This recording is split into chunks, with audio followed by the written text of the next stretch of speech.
마태복음 2장 1절부터 12절까지의 말씀, 우리 다 함께 한 목소리로 읽겠습니다. 살아계신 하나님의 말씀입니다. 헤롯 왕 때에 예수께서 유대 베들레헴에서 나심에 동방으로부터 박사들이 예루살렘에 이르러 말하되 유대인의 왕으로 나신 이가 어디 계시냐? 우리가 동방에서 그의 별을 보고 그에게 경배하러 왔노라 하니 헤롯 왕과 온 예루살렘이 듣고 소동한지라.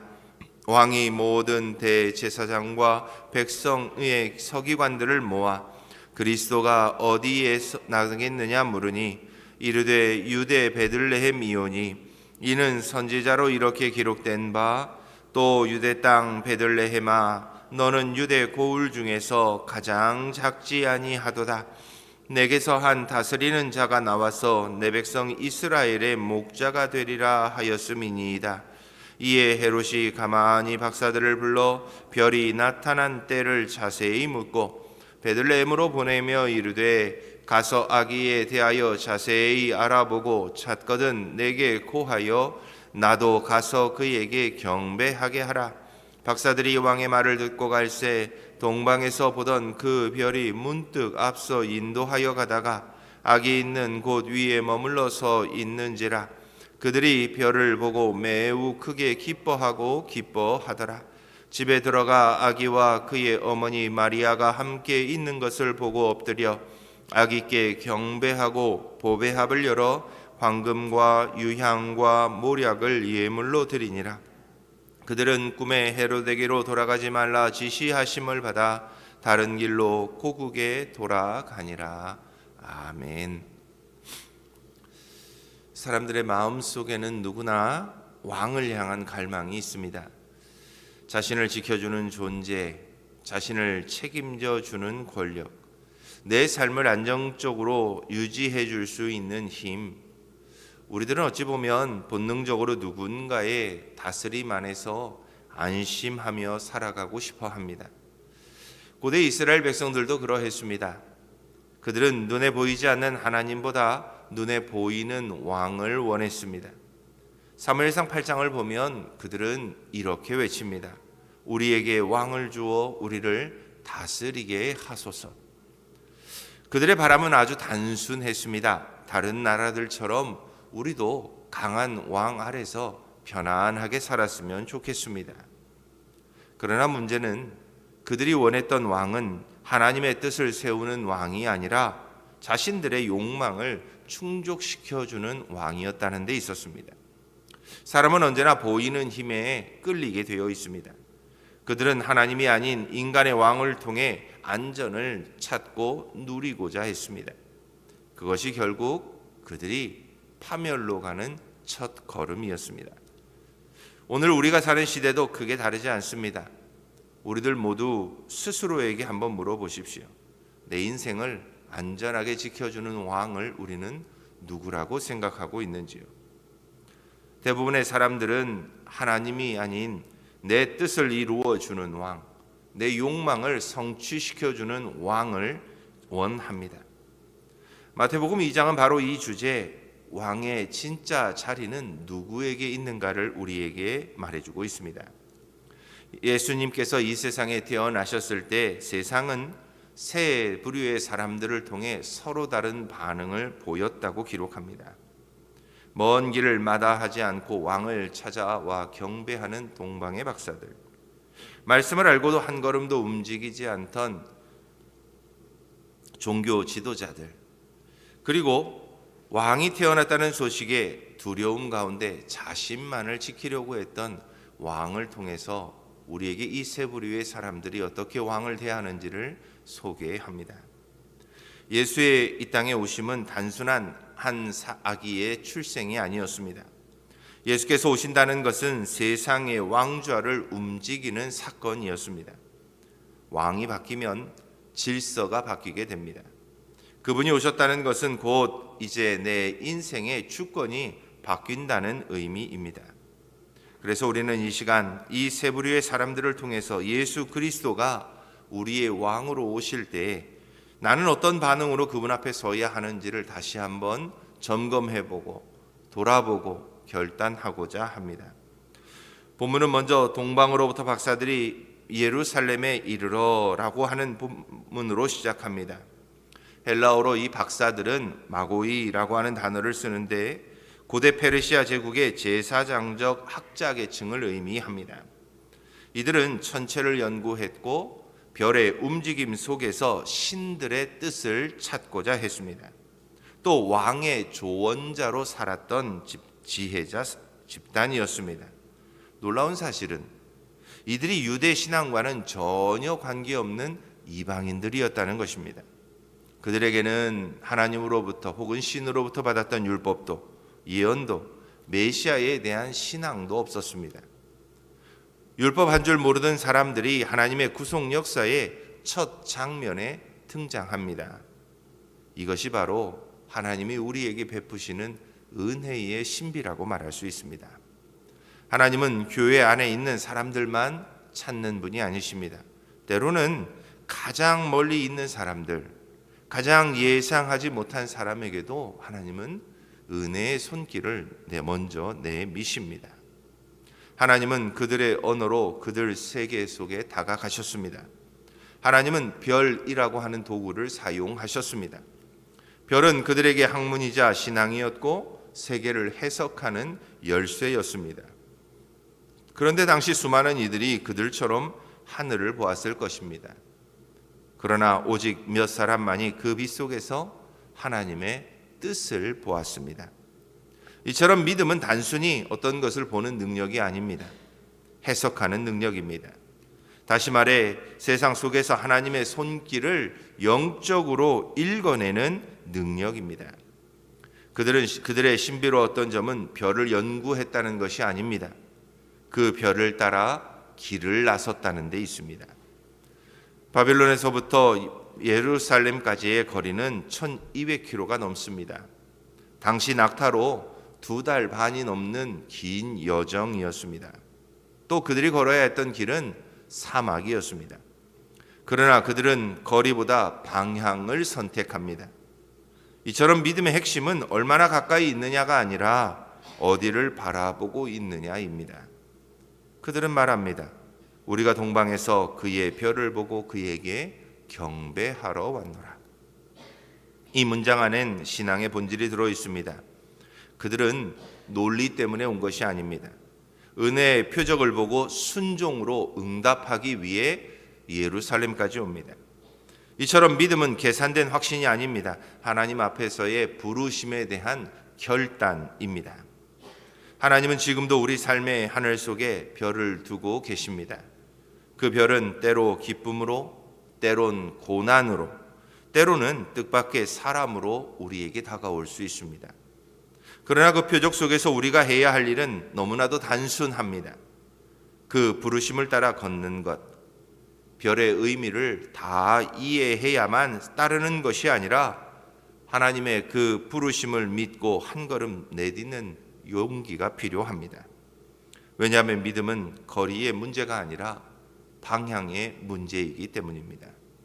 방향이 왕을 향하면 결국 믿음의 걸음은 왕에게 닿게 되어 있습니다. 우리는 이 시대 누구를 왕으로 바라보며 살고 있습니까? 우리가 바라봐야 할 방향은 하나님입니다. 그 하나님을 향해 우리의 시선이 고정될 수만 있다면 우리는 결국 하나님이 주시는 은혜의 자리에 도달하게 될 것입니다. 박사들의 방문 소식이 들리자 예루살렘은 술렁입니다. 성경은 헤롯 왕과 온 예루살렘이 듣고 소동했다고 기록합니다. 여기서 소동했다라고 하는 단어는 마음이 심히 요동했다라는 뜻입니다. 불안으로 뒤흔들렸다라고 하는 의미이기도 합니다.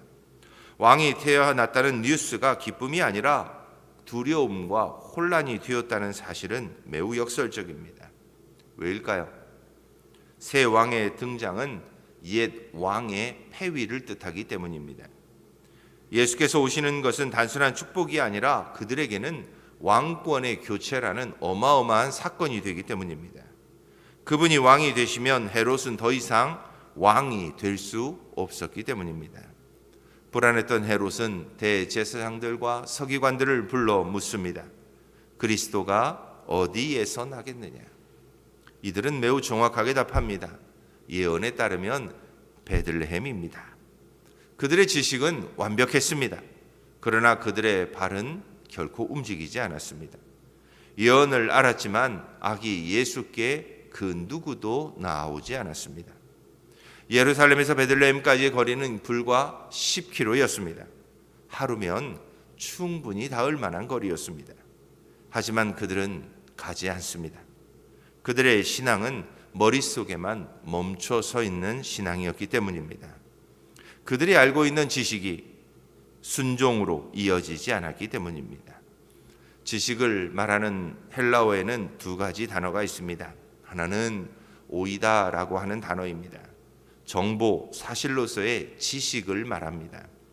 다른 하나는 기노스코라고 하는 단어입니다. 즉, 관계 속에서 체험으로 얻어지는 지식을 말합니다. 당시 종교 지도자들은 오이다 수준의 지식에 머물러 있었습니다. 그저 단순히 지식, 단순히 아는 것, 이런 것들입니다. 단순한 정보, 이런 것들이었죠. 그러나 하나님이 그들에게 원하셨던 것은 기노스코였습니다.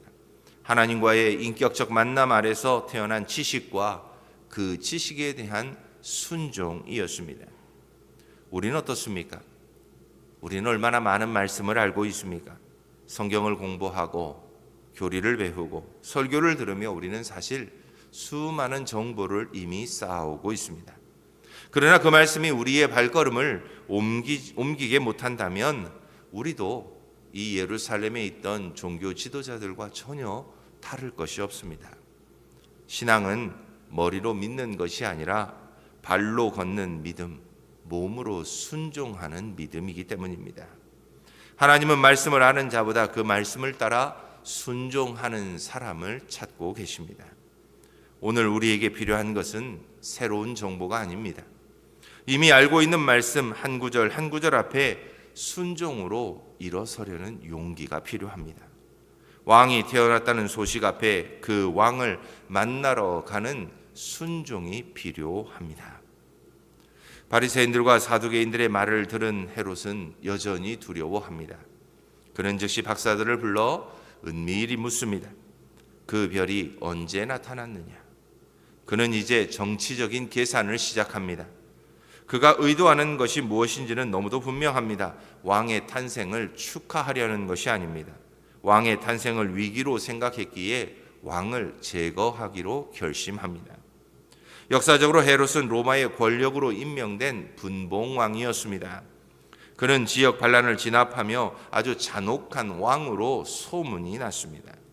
권력에 대한 불안은 그의 인생의 그림자처럼 언제나 붙어 다녔습니다. 심지어 자기 아내와 두 아들을 반역죄로 죽였다는 기록까지 남아 있습니다. 그런 그에게 새로운 왕의 탄생은 곧 자신의 종말을 의미했기에 불안했고 두려워했습니다. 그래서 2장 8절에 내게 알려달라 할 때 사용된 단어는 행정어로 공식 보고해달라라고 하는 말입니다. 그는 박사들에게 왕을 만나거든 나에게 공식적으로 그 장소가 어디인지 그가 누구인지를 알려달라고 요청합니다. 그는 신앙은 그의 신앙도 경배의 언어를 입었지만 내용은 철저히 세속 권력의 논리를 갖고 있었습니다. 복음이 우리에게 가까이 올 때 우리 안에서도 헤롯이 드러납니다. 예수께서 왕이 되신다는 말은 곧 더 이상 내가 내 인생을 통제할 수 없다는 선언이기 때문입니다. 그래서 복음은 듣는 이의 마음을 늘 나누어 놓습니다. 누군가에게는 구원으로, 누군가에게는 불안과 두려움으로 다가갑니다. 왜냐하면 예수님의 탄생은 우리에게 늘 이렇게 묻기 때문입니다. 이제 누가 너의 왕이 되겠느냐? 그 질문 앞에서 헤롯은 철저하게 자신의 왕좌를 지키는 길을 선택합니다. 그러나 그 왕좌도 곧 무너집니다. 복음은 언제나 우리를 흔듭니다. 내가 통제의 중심에서 내려올 때 비로소 하나님이 주시는 참 왕이 다스리는 평강이 찾아옵니다. 주님은 오늘도 우리의 왕좌에 찾아오십니다. 내가 왕이 될 것이다. 내가 이제 너희의 인생을 다스릴 것이다 말씀하십니다. 예수가 우리의 왕이시라는 그 고백이 우리의 마음 가운데 있을 때 비로소 우리는 그리스도인으로 하나님께서 주시는 참된 자유와 평강을 누리게 됩니다. 주님을 왕으로 모시는 놀라운 은혜로 하루를 살아가는 저와 여러분들이 다 되기를 바랍니다. 하나님은 자신을 찾는 사람을 결코 혼자 두지 않으십니다. 그래서 박사들이 다시 길을 떠날 때 그들에게 여전히 또 하나의 표적을 주십니다. 9절 말씀은 이렇게 기록합니다. 그 별이 앞서 인도하여 가다가 악이 있는 곳 위에 머물렀다는 것입니다. 여기서 인도하다라고 하는 단어는 앞장서다, 길을 먼저 열다라고 하는 뜻입니다. 하나님은 언제나 믿음의 사람보다 한 걸음 앞서 가십니다. 우리가 길을 몰라 헤매는 순간에도 이미 하나님께서는 앞서서 우리의 길을 준비하고 계십니다. 별이 다시 나타나며 그들을 베들레헴으로 인도했습니다. 그리고 그 별이 멈춘 그 자리는 놀랍게도 왕궁이 아닌 초라한 마구간이었습니다. 그들이 찾아온 왕의 자리는 높은 곳이 아닌 비참한 곳에 있었습니다. 하지만 바로 그 자리에서 그들은 진짜 왕을 만나게 됩니다. 그래서 그들은 엎드려 경배합니다. 신 앞에 몸을 굽혀 복종합니다.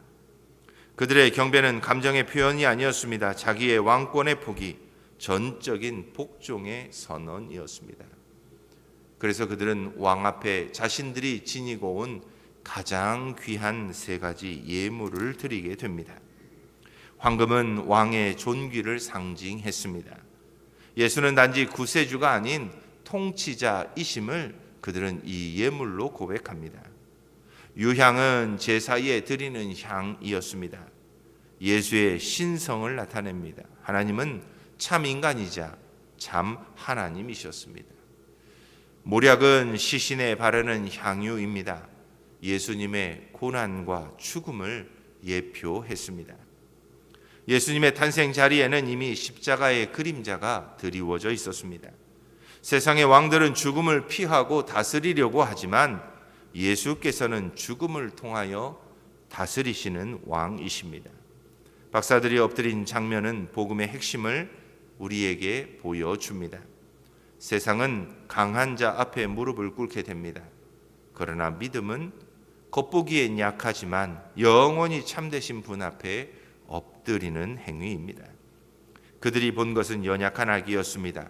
그러나 그 안에는 하늘의 왕권이 자리하고 있었습니다. 참된 경배는 음악이나 예전으로 완성되지 않습니다. 경배는 왕의 자리를 내어드리는 사건이기 때문입니다. 주님, 이제 제 뜻을 접습니다. 주님이 나의 왕이십니다. 이 고백이 여러분의 예배와 삶의 자리에 언제나 살아있기를 축원합니다. 하나님은 그렇게 자신을 왕으로 인정하는 사람들을 진짜 예배자로 세우십니다. 그 별이 멈춘 자리, 우리의 낮고 초라한 현실 속 그 자리에도 여전히 그 왕은 오늘도 오십니다. 예수님의 탄생 앞에 세 부류의 사람들이 있었습니다. 멀리서 찾아온 믿음의 사람들, 말씀을 알고도 움직이지 않던 무관심한 사람들, 두려움 속에 왕의 자리만을 지키고자 했던 거짓 왕이 있었습니다. 예수께서는 지금도 이 세 부류의 사람들 가운데 여전히 이 땅에 오십니다. 그분의 오심은 내 주권을 흔들고 내 불안을 드러내고 결국 나를 새롭게 다스리시려는 은혜의 초청이기 때문입니다. 그러므로 오늘도 우리는 그분이 내 삶의 왕으로 오실 때 어떻게 나는 반응할 것인가에 대해 생각하고 결단해야만 합니다. 참된 믿음은 이해가 아닌 순종에 있습니다. 그 왕 앞에 엎드릴 때 인생의 방향은 새로워질 수 있습니다. 별은 오늘도 빛납니다. 그 빛이 멈춘 자리, 그곳이 바로 왕이 계신 자리입니다. 그 앞에 엎드리십시오. 주님께 그 자리를 내어 드리십시오. 왕의 자리를 주님께 내어 드리는 그 순간 하나님께서 우리의 걸음을 언제나 주의 길로 인도하실 것입니다. 별을 따라 왕께 나아가는 믿음의 성도, 왕 앞에 엎드려 참된 경배와 예배하기를 기뻐하는 예배자로 오늘 하루도 당당하게 살아갈 수 있는 저와 여러분들이 다 될 수 있기를 주님의 이름으로 축원합니다. 우리 함께 기도하겠습니다. 하나님, 이 땅에 나를 위해 왕을 보내주셔서 감사합니다. 그 왕을 기쁨으로 맞이하는 우리들 되게 하옵소서. 내 삶의 왕좌도 주님께 내어드리게 하시고 주님께 순종하며 나아가는 우리들 되게 하옵소서. 그래서 참된 예배자로 하루하루의 삶을 살아내며 하나님을 기쁘시게 하고 하나님의 나라의 영광을 드러내며 살아가는 우리들 모두가 되게 하옵소서. 그래서 내가 살아가는 삶의 자리가 곧 하나님이 다스리는 하나님의 나라가 되고 내가 걸어가는 그 모든 걸음이 믿음의 걸음이 되고 순종의 걸음이 되도록 은혜 내려 주옵소서.